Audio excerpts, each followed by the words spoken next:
మనం పరిశుద్ధ గ్రంథంలో చదువుకున్నాం. అయితే ప్రియమైనటువంటి వారలారా, నువ్వు యేసుక్రీస్తు దగ్గరికి ఎందుకోసం వచ్చావు? ఏ ఆలోచనలతో యేసుక్రీస్తు దగ్గరికి వచ్చావో అవన్నీ దేవుడు చూస్తుంటాడండి. నువ్వు ఏ మాట అయితే మాట్లాడతావో దేవుని దగ్గర, నువ్వు ఏ మాటతో అయితే దేవునికి మొరపెట్టుకుంటావో అవన్నీ దేవుడు గమనిస్తుంటున్నాడండి. నువ్వు సమస్యలతో వచ్చావా? లేకపోతే రోగాల సమస్యలతో వచ్చావా? ఇవన్నీ దేవుడు చూస్తున్నాడండి. మనం బైబిల్ గ్రంథంలో నుంచి ఒక మాటను మనము చదువుకునే ప్రయత్నం చేద్దామండి. యోహాను సువార్త 5వ అధ్యాయము 1వ వచనం నుంచి చదువుకునే ప్రయత్నం చేద్దామండి. అటు తర్వాత యూదులు పండగ ఒకటి వచ్చెను గనుక యేసు యెరూషలేములకు వెళ్ళెను. యెరూషలేములో గొర్రెల ద్వారము దగ్గర హెబ్రీ భాషలో బెతస్తా అనబడిన ఒక కోనేరు కలదు. దానికి 5 మంటపములు కలవు. ఆయా సమయములకు దేవదూత కోనేటిలోకి దిగి నీళ్లు కదిలించుట కాలదు. నీరు కదిలింపబడిన పిమ్మట మొదట ఎవడు దిగునో వాడు ఎట్టి వ్యాధి గలవాడైనను బాగుపడును. గనుక ఆ మంటపంలో రోగులు, గురిటివారు, కుంటివారు, ఊచకాలు చేతులు గలవారు గుంపులుగా పడి ఉండేరి. అక్కడ 38 ఏండ్ల నుండి వ్యాధి గల యొక్క మనుష్యుడు ఉండెను. సహోదరులారా, ఇక్కడ వ్రాయబడిన సందర్భం ఏంటంటే, యూదుల పండగ ఒకటి వచ్చింది. ఆ యూదుల పండగకి యేసుక్రీస్తుల వారు యెరూషలేములకు వెళ్తారండి. యెరూషలేములో గొర్రెల ద్వారం దగ్గర ఒక బెతస్తా అనబడిన ఒక కోనేరు కనబడుతుందండి. దానికి 5 మంటపాలు ఉంటాయి. ఆయా సమయములకు దేవదూత కోనేటిలోకి దిగి నీళ్లు కదిలించుట కలదు. అంటే ఎప్పుడైతే ఒక దేవదూత కోనేటిలోకి దిగుతుందో, ఆ దిగి నీళ్లను అటు ఇటు కదిలించిన వెంటనే ఎవరైతే మొదటగా ఆ కోనేటిలోకి దిగుతారో వారికి ఎలాంటి రోగమైనా, అరికాల నుంచి నడినెత్తి వరకు ఎలాంటి వ్యాధి ఉన్నా, ఎలాంటి రోగం ఉన్నా అతను వెంటనే స్వస్థత పడతాడండి. అలాగే ఆ మంటపంలోకి కుంటివారు, గుడ్డివారు, ఊచ చేతులు గలవారు అలా గుంపులు గుంపులుగా పడి ఉంటారు. అంటే ముందు పడినోనికి మాత్రమే స్వస్థత జరుగుతుందని మనకు తెలుసు.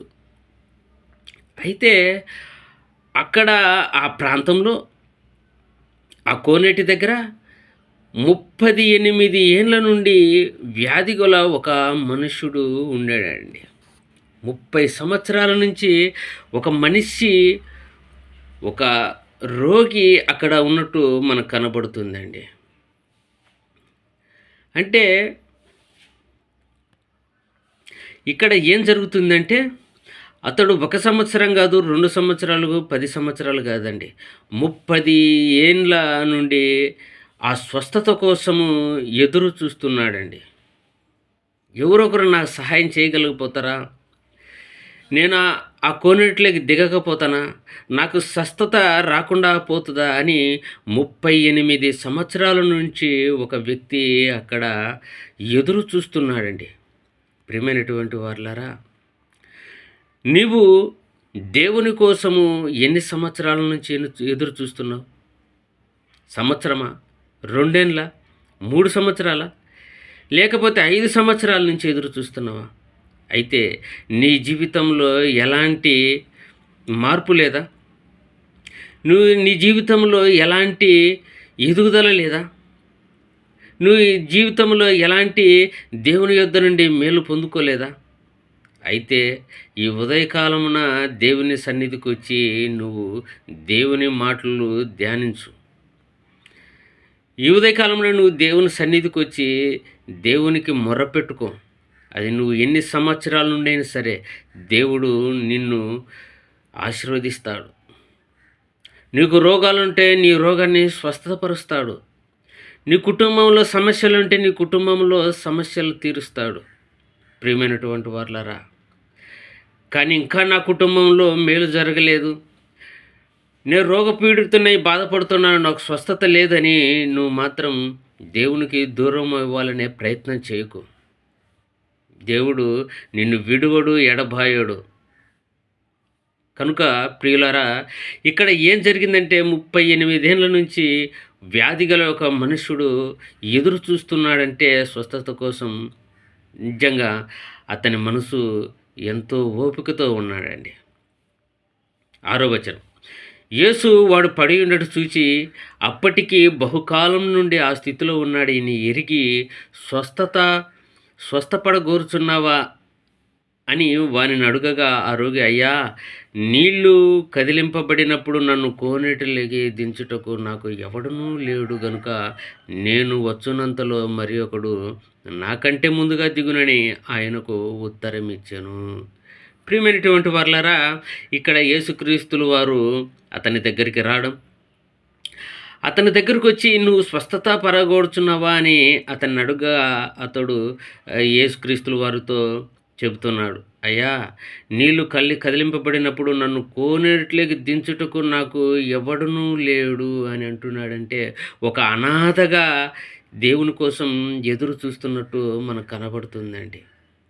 38 ఏళ్ళ నుంచి ఎవరు ఒక దిక్కులేని వాడిగా, ఎవ్వడు సహాయం చేయలేని స్థితిలో అతను ఉన్నాడంటే అతని ఎంత దీనమైన మనసుతో ఉన్నాడండి. ఎంత దీన మనస్సుతో నా కోసం ఎవరొకరు రాకపోతారా అని 38 ఏళ్ళ నుంచి ఎదురు చూస్తున్నాడండి. కానీ దేవుడు చూశాడండి. మనుషులు చూడకపోవచ్చు ఈరోజు మన కష్టాలను, మన బాధలను, మన వ్యాధులను, మన రోగాలను ఈరోజు మనుషులు చూడకపోవచ్చు. కన్న తండ్రి అయిన దేవుడు, పరలోకమందున్న దేవుడు మన బాధలన్నీ చూస్తున్నాడండి. మన బాధలన్నీ దేవుడు గమనిస్తూనే ఉన్నాడు. యేసుక్రీస్తుల వారు అతని దగ్గరికి రావడం, అతన్ని స్వస్థత పరచడం చాలా అద్భుతంగా ఉంటుందండి. ఏమండి, ఇక్కడ యేసుక్రీస్తుల వారు అతన్ని తీసుకొని కోనేటిలోకి తీసుకెళ్ళలేదండి. యేసు నోట నుంచి వచ్చిన మాట ద్వారానే అతను స్వస్థపడినట్లుగా మనకు చాలా చక్కగా అర్థమవుతుందండి. అతను తన బాధనంతా చెప్పుకున్నాడు యేసుక్రీస్తుల వారికి. అయ్యా, 38 సంవత్సరాల నుంచి నేను ఈ నది దగ్గరనే, ఈ కోనేటి దగ్గరనే ఉన్నాను. నన్ను అక్కడికి తీసుకుపోయే వాళ్ళు ఎవరు లేరు. అందరూ నాకంటే ముందుగా వెళ్ళిపోతున్నారు.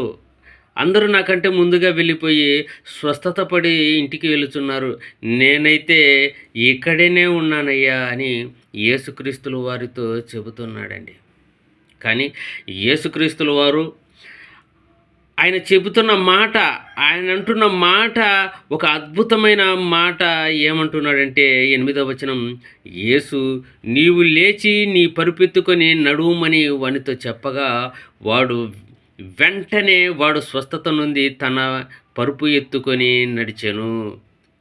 అంటే వెంటనే ఎప్పుడైతే యేసుక్రీస్తుల వారు వానితో చెబుతాడు, నీవు లేచి నీ పరుపెత్తుకొని నడువుమని వానితో చెప్పగా వాడు వెంటనే స్వస్థత నొందెను. ప్రియమైనటువంటి వారులారా, 38 సంవత్సరాల నుంచి అతను పడుతున్న బాధ, వేదన ఎంతో కఠినమైందండి. ఒకరోజు కాదు, 2 రోజులు కాదు, లేకపోతే సంవత్సరం కాదండి. 38 సంవత్సరాలుగా తను పడుతున్న బాధను మనుషులు అర్థం చేసుకోలేకపోయారు. ఆ చుట్టూ ఉన్న ప్రజలు అర్థం చేసుకోలేకపోయారు. ఎంతోమంది వస్తున్నారు, వెళ్తున్నారు.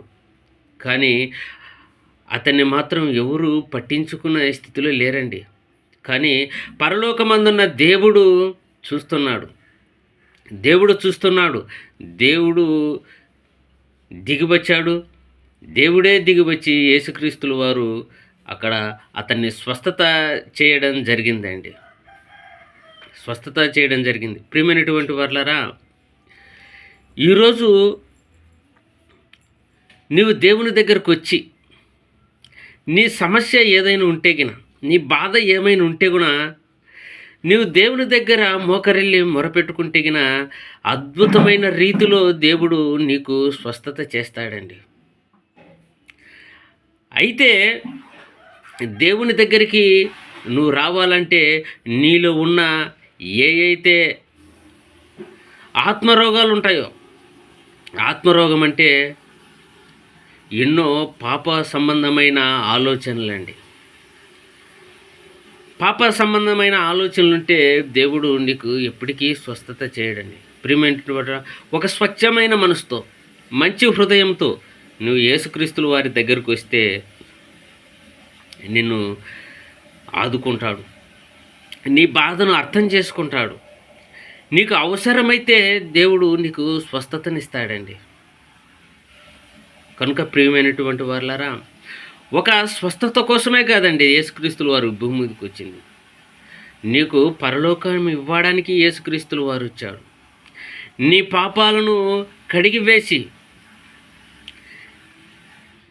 పాపాలను కడిగివేసి నిన్ను పరలోక రాజ్యానికి తీసుకు వెళ్ళడానికి యేసుక్రీస్తుల వారు వచ్చాడండి. ప్రియమైనటువంటి వారులారా, రోగం కోసమే మనము యేసుక్రీస్తుల వారి దగ్గరికి రాకూడదండి. మనం రావాల్సింది దేవుడు మనకి ఏదైనా ఇస్తానన్నాడో, బంగారు రాజ్యం, బంగారు కలిగిన వీధులు, పరలోకమందున్న ఆ బంగారు వీధులుండే ఆ రాజ్యాన్ని దేవుడు మనకిస్తానన్నాడండి. కానీ ఆ రాజ్యం కోసం మనం దేవుని దగ్గరికి రావాలి, దేవుని కోసం మనం పాటుపడాలండి. ప్రియమైనటువంటి వారులారా, ఈ రోగాలు వస్తుంటాయి, పోతుంటాయి. రోగాల కోసమే దేవుని దగ్గరికి రాకూడదండి. కనుక ప్రియమైనటువంటి వారులారా, దేవుడు అవసరమైతే నీ రోగం ఏదైనా ఉంటే దేవుడు స్వస్థపరచాలి అని అనుకుంటే ఖచ్చితంగా స్వస్థపరుస్తాడండి. దేవుడు నీకు స్వస్థతని ఇవ్వాలనుకుంటే, దేవుని మనసులో నువ్వు ఉంటే ఖచ్చితంగా అద్భుతాన్ని చేస్తాడు. ప్రియమైనటువంటి వారులారా, 38 సంవత్సరాల నుంచి ఆ వ్యక్తి ఎదురు చూసినట్లు మనకు కనబడుతుంది. నువ్వు కూడా ఓర్పుతో, సహనంతో దేవుని దగ్గరగా నువ్వు వేచి ఉన్నట్లయితే దేవుడు నిన్నును నీ కుటుంబాన్ని చక్కగా ఆశీర్వదిస్తాడండి. కళ్ళు మూసుకోండి, ప్రార్థన చేద్దాం. మమ్మల్ని మిక్కిలిగా ప్రేమించిన మా ప్రియ పరలోకపు తండ్రి,